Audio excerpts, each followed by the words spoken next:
Welcome to Rebel Base, IGN's weekly Star Wars show. Punch it, Chewie! On this week's Rebel Base, we are giving away one of these. Well, this is just the box, but we will actually be giving away the Star Wars console and a copy of Battlefront, and you get that nice little controller as well. I've got one on my desk. I've been playing with it. It's lovely.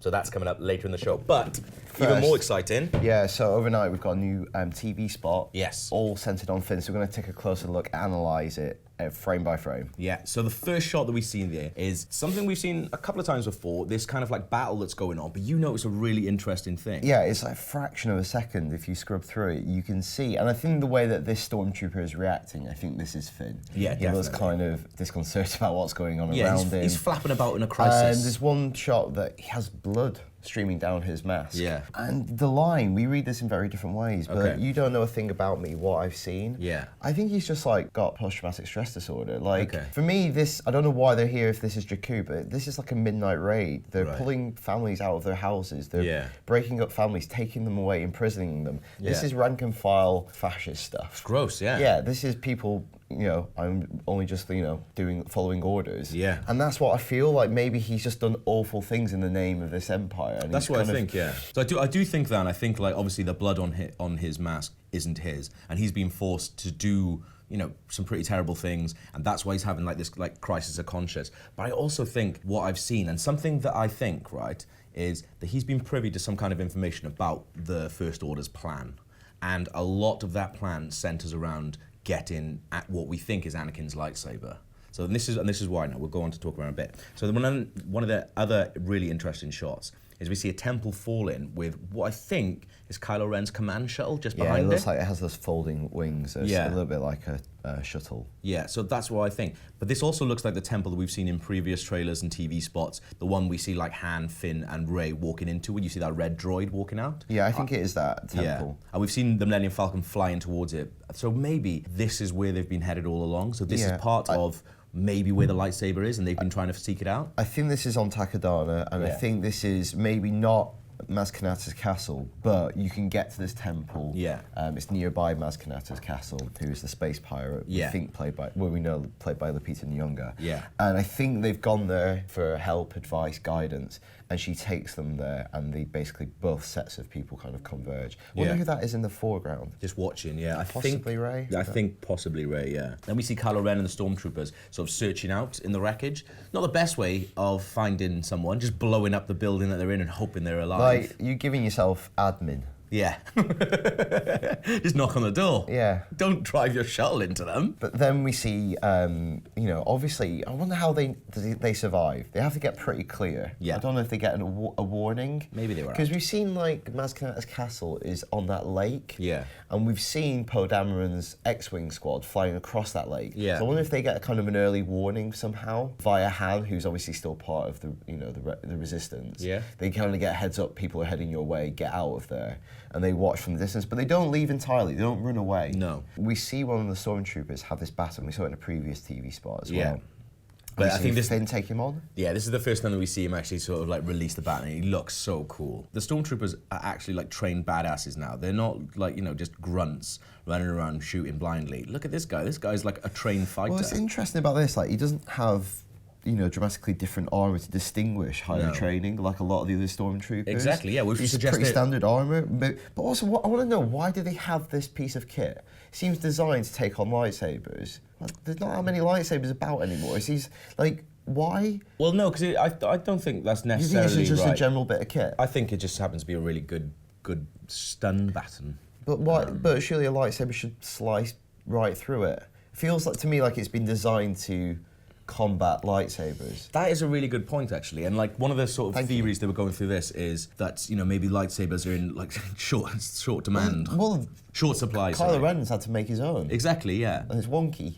So then why are they designing batons that can take on things? Maybe because they know that there's one here. Yeah. and they're going on this specific mission, and therefore Kylo Ren has helped the First Order develop this bit of kit. Yeah. Well, we've heard like Kylo Ren say, I will finish what you've started, and looking at Darth Vader's helmet. So I think really they have been trying to seek out the lightsaber, but not just because he wants to collect loads of nice lightsabery things. I think it really, maybe the crystal inside it has something to do with the First Order's plan, and Finn has seen what this plan, like the sort of like start of this plan, and that's what the "you don't know what I've seen." So I read it. I like to read it as that Finn is maybe just literally rank and file grunt. Yeah. And he's someone like the lowest of the low in the First Order's plans. Yeah. He's made to do horrible things. He's not privy to any extra information. But I like the idea of him standing up to the Empire. Yeah, definitely. But what's cool about this, like, so we see him with the lightsaber here. If he's just received this from Maz Kanata,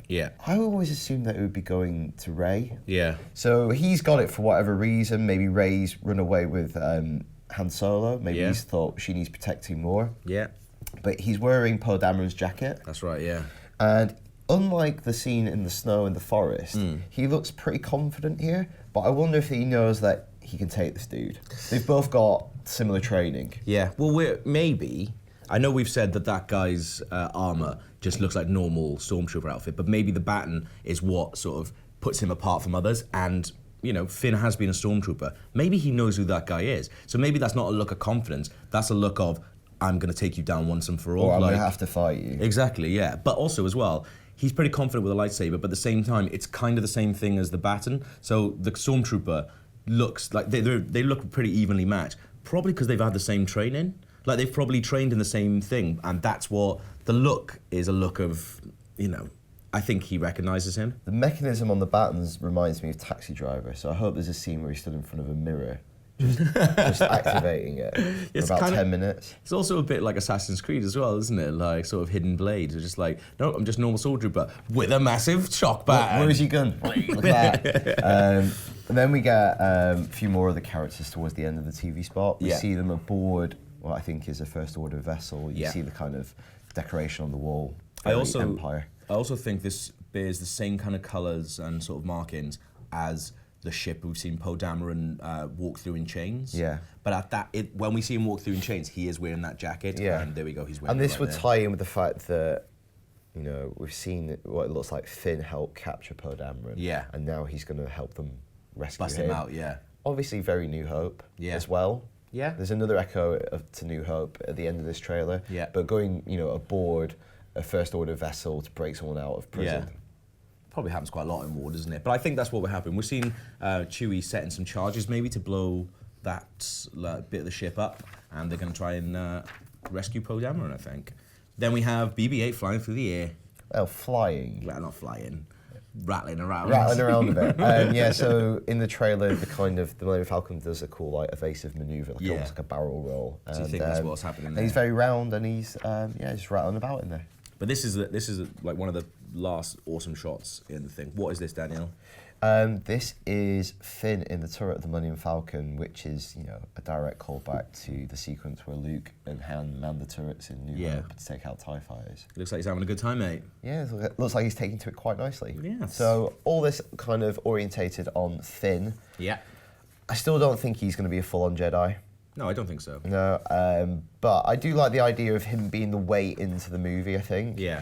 And I like the idea of, the story of this stormtrooper, this lowly stormtrooper, just like a lowly farm boy can take on the Empire. Well, we never get, that's the thing, you never get, in the Clone Wars, animation stuff, you get to know, stormtroopers a little bit more, and there's a little bit more of that. But in the films, they're just grunts. So it's really good to actually see them a little bit fleshed out for a change.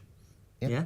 There we are. So what do you think about that? Have we missed anything out? Let us know. rebelbase@ign.com.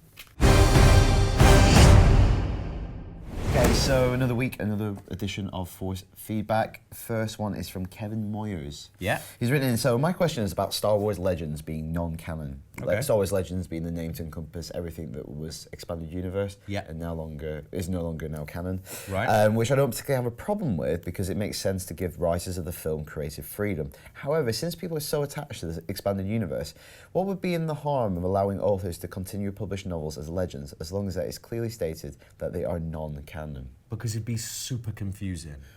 I think it's brilliant. Like, I'm really involved in the extended universe. I really, really like all the stuff there.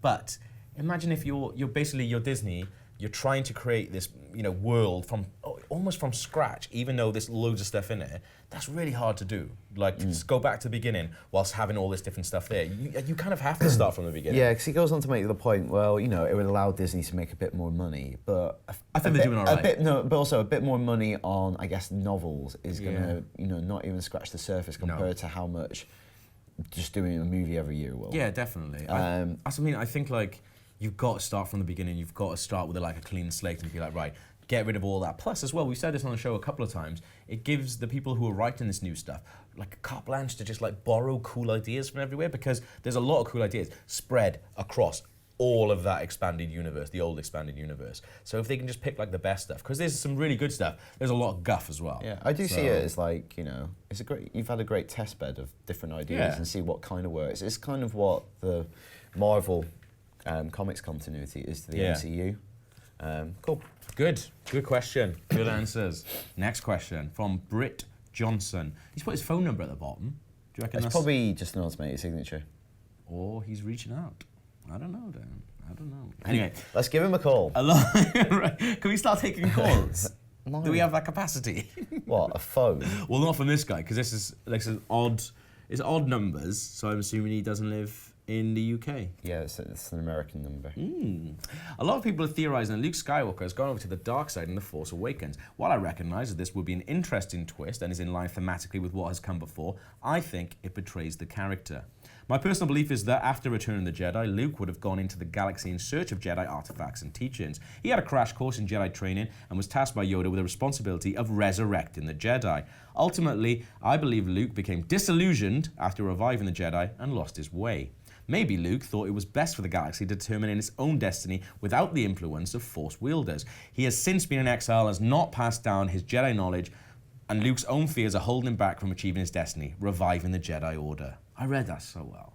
You did. That was a lot of reading. That was a lot of words. And it's kind of the thing where I was reading it so well that I didn't really take it all in. So I hope you were listening, Daniel. What is the man saying? No, I think that... It's like that episode of Peep Show where Jeremy says to Mike, goes, when you're reading, how do you know what's going on? Because I just see the words. I was just concentrating on the performance. But anyway, what was he saying about Luke? So you think that maybe he hasn't turned to the dark side, he's just lost his way, and that's why we haven't been seeing him so I like the point that Luke, instead of rebuilding the Jedi Order, has seen both the best but he's seen probably more of the worst of the Jedi and the use of the Force, that he's just basically choosing, let's not bring it back. Let the universe find its own way. Yeah, that's a really good point about seeing... Good come of this.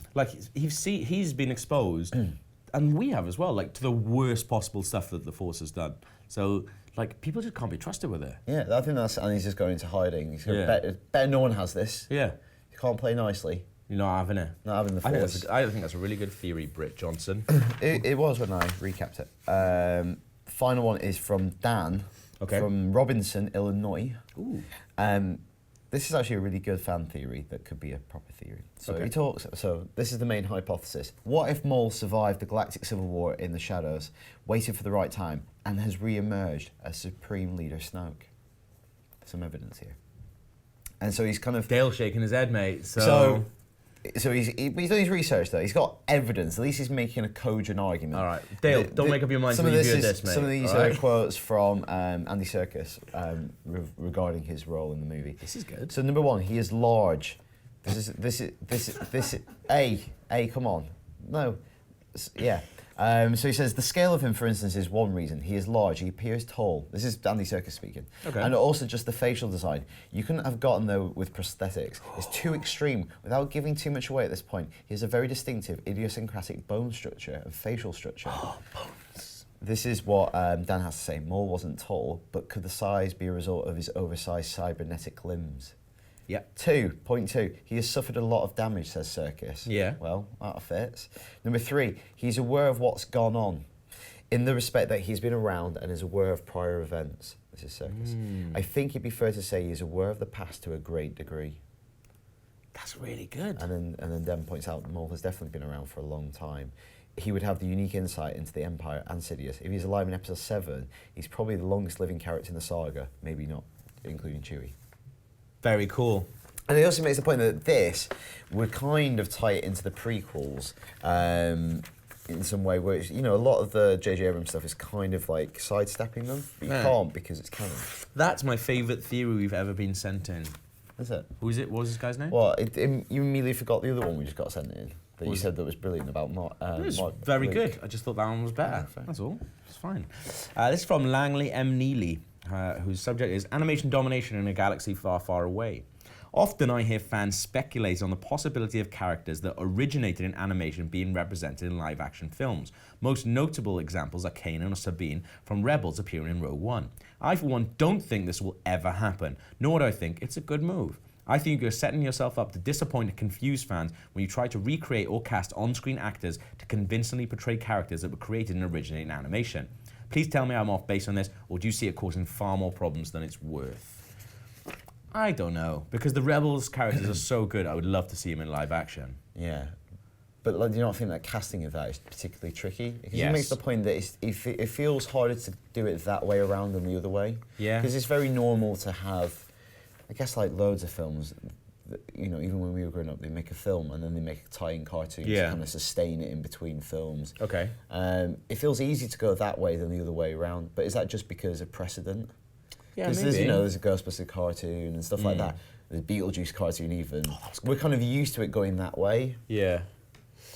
Yeah, I guess so. I mean, I think, for me, a good example to sort of back up what he's saying is not just animation, but like TV as well, because I think it's really confusing what DC are doing. So they're going to have all these different universes going on where they have like Flash and Arrow in the TV show played by different people in the movies. Like, I think that's bonkers. And there's two different timelines essentially as well. Like, But that's a very comics thing. but that's not to excuse it. No, but like, that's fine. But I think that's like comic people will excuse that. yeah, but I guess there's pros and cons in the sense that, again, doing those multiple continuities, you have none of the story restrictions. We're just talking about jettisoning in expanding the universe into legend status. Having those multiple timelines, again, you don't have to have the logistics of going, which character is where, what can and can't happen, did that villain die? Like, they can basically do everything. And one of the reasons people love Flash is they're literally throwing every major villain at it. Whereas if it was part of a bigger universe, you go, you can't use him, you can't use him, you can't use that. I suppose. I guess because then you have like Agents of S.H.I.E.L.D., like with that, people that have made that exact sort of criticism of it is like, it feels like it's too... You've got none of the main players. Exactly, yeah. And that's not as fun. But then they did it really well with Daredevil and Jessica Jones. Like, they're not the main players in like the big overarching thing, but they're making use of that. Different ways of doing it, man. Different ways of doing it. But what do you think? Do you have any cool theories about animation or what the other ones that just animation in general? Or if you want to send us your phone number, rebelbase@ign.com.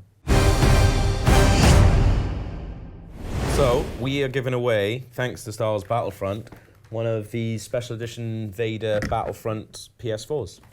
Good, isn't it? Yeah, it's really good. You've got one. Unfortunately, this is only available if you live in the US. What? But it's very simple to enter. You just go to this link right here. Yeah. And you could win this. It's got a copy of Battlefront in it. It's got the Vader controller and the Vader PS4. So, what a competition. It's pretty good. Yeah. On with the show. So this week, Star Wars Battlefront is out, finally. But to be honest, I think Hoth is not one of the best. I don't think Walker Assault is one of the best modes in Battlefront. You put down on that. Well, it's because I'm shit at it. That's not the game's fault. Well, it is. But it reminded me, there are some awesome modes in Battlefront, but it reminded me of some of my favourite Hoth levels in other Star Wars video games. Like, for example, Star Wars The Empire Strikes Back on the Game Boy. This is one of the first Game Boy games I ever had. It's funny because there's like little platforming bits where you're riding a Tauntaun. And the thing that I love about it most, and I always remember, is obviously in The Empire Strikes Back, they go out after a probe. Like, that's an actual thing in the film. In this, there's a probe, but they're just like, make it the enemy. So it's like a boss. The probe is a boss, and it's giant. Like, it's bigger than a Tauntaun. It's basically like, how is that a thing? Probes are tiny. But in the level, in the game, they're just like, just make it massive. Make it a massive probe. Cannon. Boom. Next one. What else is good? Well, Star Wars Rebel Assault is a good game. It is a good game. Ish. It's kind of a mixture of a platformer on rails, but Gav put this list together, and there's a line here, things we like, first CD-only game published by LucasArts.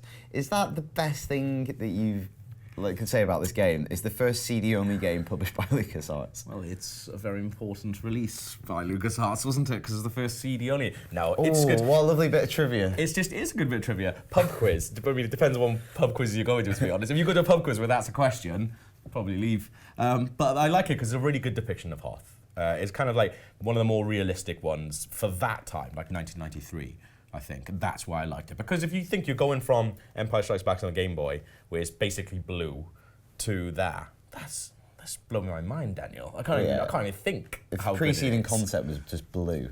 Yeah. And now they're just like, we can do whites in games now. Next up is a more recent one from this year, actually, and it's Disney Infinity 3.0, The Rise Against the Empire playset. Oh, what I like about this, I like the fact that in this, you know, according to the logic of Disney Infinity, these are toys. And the AT-ATs actually have batteries inside them. That's how you take them down. Cause we played this at E3, right? Yeah. And it's quite repetitive. Like a lot of the Hoth, because you know, when you do a Hoth level, you want to do the iconic Hoth stuff. So you know, you do the speeders and you take it down. You lasso the legs. Yeah.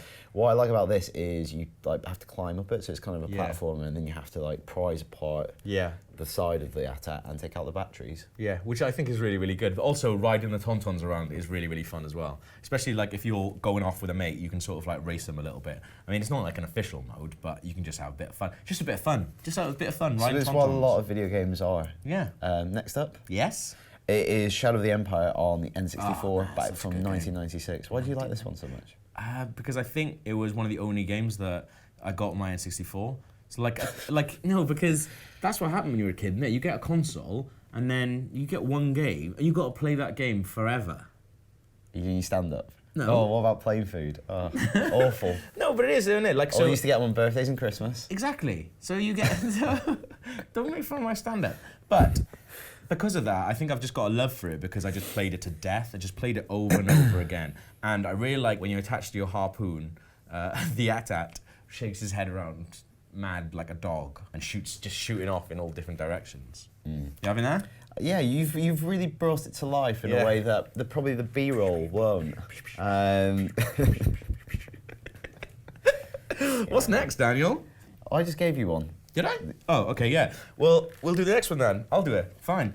And that's Rogue Squadron 2 Rogue Leader on the GameCube back in 2002. I think this is the one that people remember with particular fondness. Yes. Why is that? People love Rogue Squadron game on the GameCube, that's why. It was really, really good.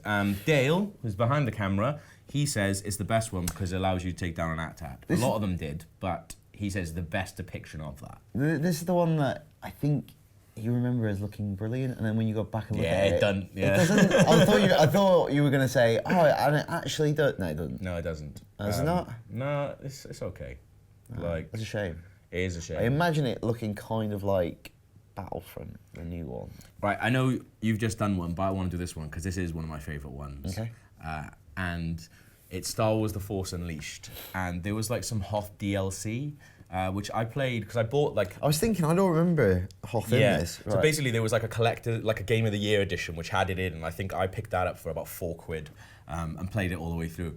And it's really, really good. And I'll tell you why, Daniel, that it's really, really good, is because you basically have to infiltrate the Echo base, and there's a captain called Captain Keener, and he starts talking to you as Vader's apprentice. He starts talking to you oh, I've heard that you and your boss don't like people failing, and he's really nervous. He's actually talking like that. He's like, never say that to a boss. And then so you're running around the ice caverns, and the AT-ATs overhead, they've basically dispatched the AT-ATs, and because of that, all the ice caverns keep blowing up, or ice keeps falling, and you have to break through ice and things like that.